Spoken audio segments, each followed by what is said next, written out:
So Justin Trudeau today tabled his economic update after his finance minister resigned rather than go through the humiliation of delivering the bad news. And it's full of crazy stuff. He's trying to tell Canadians that they've never had it so good. He's saying that everything's fine with the massive new $62 billion deficit smashing through that $40 billion guardrail that Chrystia Freeland said was going to keep the Canadian economy safe. Trudeau's claiming that a sign that everything's fine is the Bank of Canada's cutting interest rates. Except, if you look what the Bank of Canada is saying they're taking this measure because the Canadian economy is performing so poorly. Does everything seem fine when a government smashes through a $40 billion guardrail and tables a $62 billion deficit? Does everything seem fine when the government tries to give away $250 checks to everyone earning $150,000, then has to completely reverse themselves? Does everything seem fine when the Liberals bring in a temporary GST tax credit that businesses say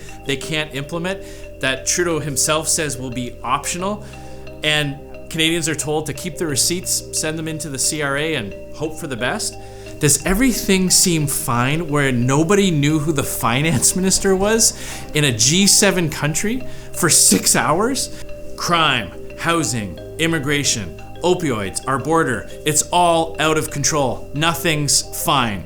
And nothing's fine with our challenge with the United States as President Trump comes back to office with a strong and fresh mandate, and Canada has a leader that is weak and has lost control. He's lost control of his caucus. He's lost the confidence of a fifth of his MPs. He's lost the confidence of his cabinet ministers and of the Canadian people. So if Justin Trudeau is so sure that Canadians agree with him that everything's fine, why doesn't he have the backbone to put that question to the people?